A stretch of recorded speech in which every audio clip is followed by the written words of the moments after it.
There it is, subwoofer in the boot of the EP3 Type R, works fantastic. More than enough room for more drugs and MCAT or whatever people get up to these days. That thing is so good! Oh, it sticks like shit to a blanket.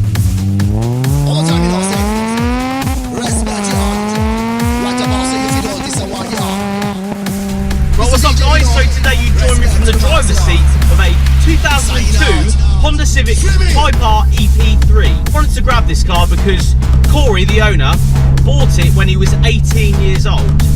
So I wanted to chat about prices with, you know, insurance with him, with how he's felt, you know, the year after driving this car, how good it was of an experience to drive as an 18-year-old, and get some fuck you VTEC on the channel. Awesome. So Corey bought this at 18 years old after having his first car, which was a Fiesta. He wanted something a little bit more lively, and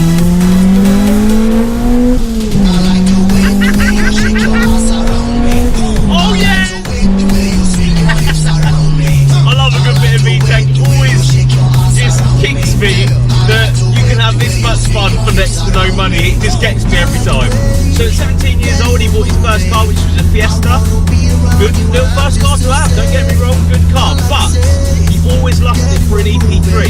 So he saved all year for this exact car. He was able to buy it when he turned 18, which is fantastic. He was able to pay the insurance and everything, which hands down to him, hard work pays off, and I absolutely love that. I love that, you know, the younger generation are going out there and working hard at the younger age to get these fantastic cars in their possession. Now obviously at 18 years old he was paying a considerable amount, not as much as I was thinking, around 1,400 quid, which I don't think's too bad. I've heard a lot more horror stories of double that at the same sort of age with the same sort of car. So that's a great thing, you know. Living on the Isle of Wight, there's no crime here, which is a fantastic thing. But let me know in the comments what you think of that price. I'd love to know if you had an EP3 at this age, sort of 18, 19 years old, and how much you paid. So this car is sat on 18-inch aftermarket wheels. It's sat on some springs and dampers. Bring the car down a little bit. Now always jumping in these EP3s, I'm always met with this fantastic gear knob situation that's given to you. I love it, it's so direct from the steering wheel, and every time I get in it, I'm just like, yes, that is a bloody good idea. And I wish more cars had that sort of setup where literally you could touch the gear knob with your hand as you're driving. Changes are that simple. You don't have to go far for it, which makes for a good little B-roader, which is what I always talk about on this channel. This is it. This is a fantastic B-roader for the price.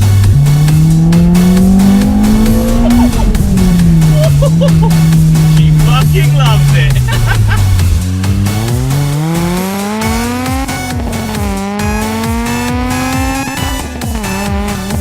Now this has a HKS induction kit as well. Roars away. Got a nice deep roam to it once it comes into VTEC.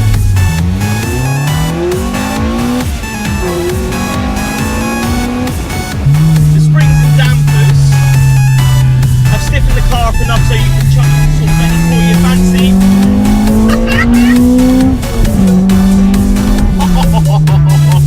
Fantastic! It's such a good laugh. It feels so dialed. Even on 18s as well, this car is on 18-inch wheels and it feels that dialed. Proper good laugh. I love taking these Hondas down these back roads.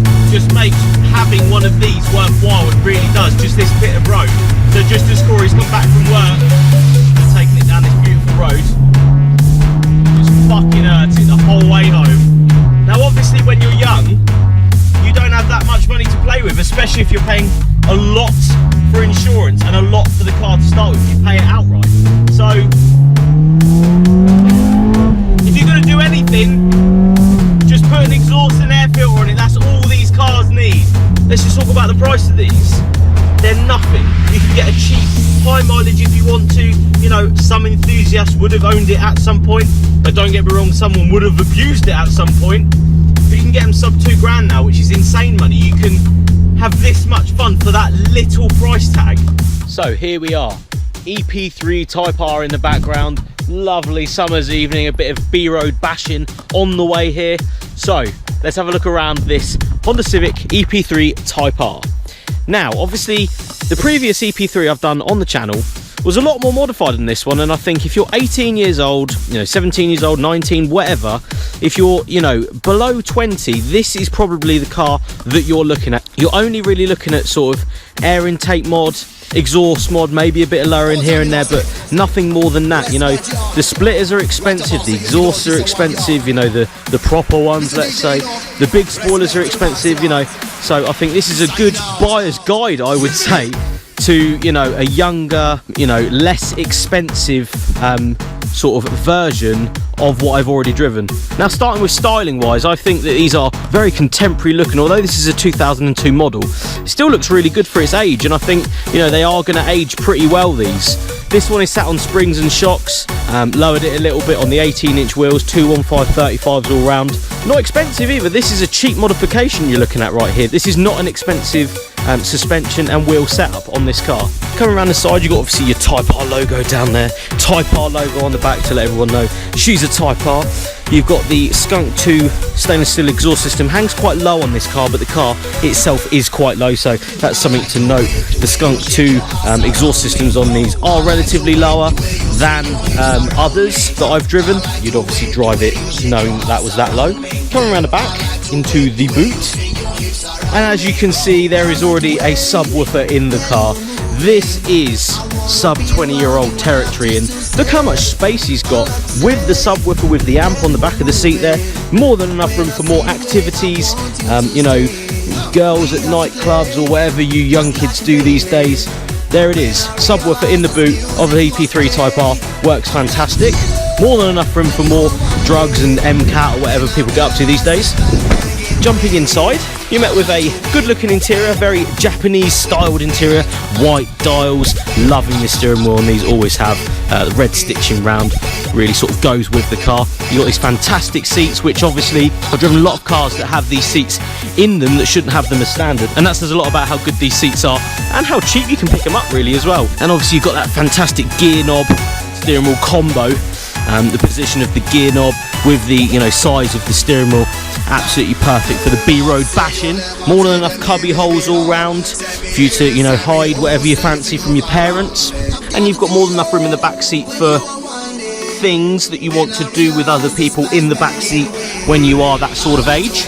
And obviously up front you've got your HKS air filter as well to roar the VTEC when it comes in.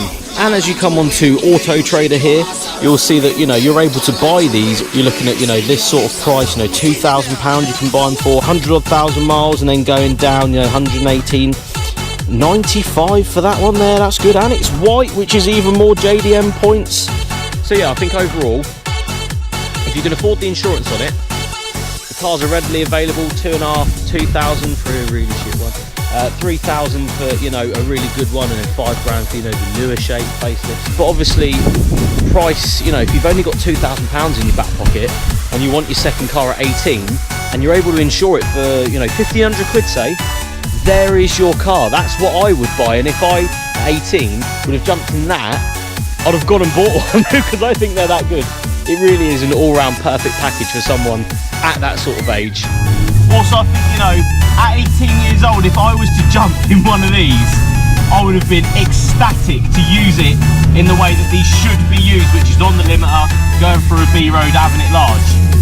It's such a good car, especially for a young person. You can still get everything in the boot. There's enough aftermarket parts around, so everything is relatively cheap, you know, depending on, you know, genuine Mugen spoilers and all this sort of business. If you just want the exhaust and you just want the intake, they're next to no money, which is fantastic. You can open up a, you know, can of worms really to modify these for such a small price. And when you do, and you come through a little lovely bit of road like this, just fucking going at it. That thing is so good. Oh, it sticks like shit to a blanket. The Skunk 2 exhaust system on this one as well. It's got a great burble to it.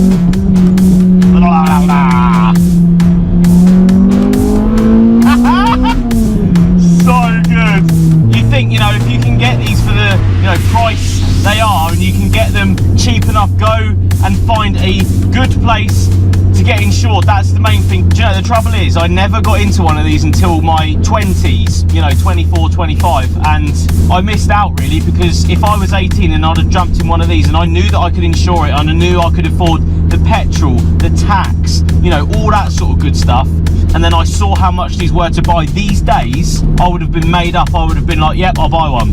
Back in the day when I, you know, started driving, these were ridiculous money. They had just come out, so you couldn't buy one cheap. They were, you know, really were expensive. I remember someone buying one for 10 grand. So, you know, that's how much they were at the time, which is a shame. Anyway, guys, hope you like the video. Make sure you like, share and subscribe, and I'll see you on the next one. Cheers, guys.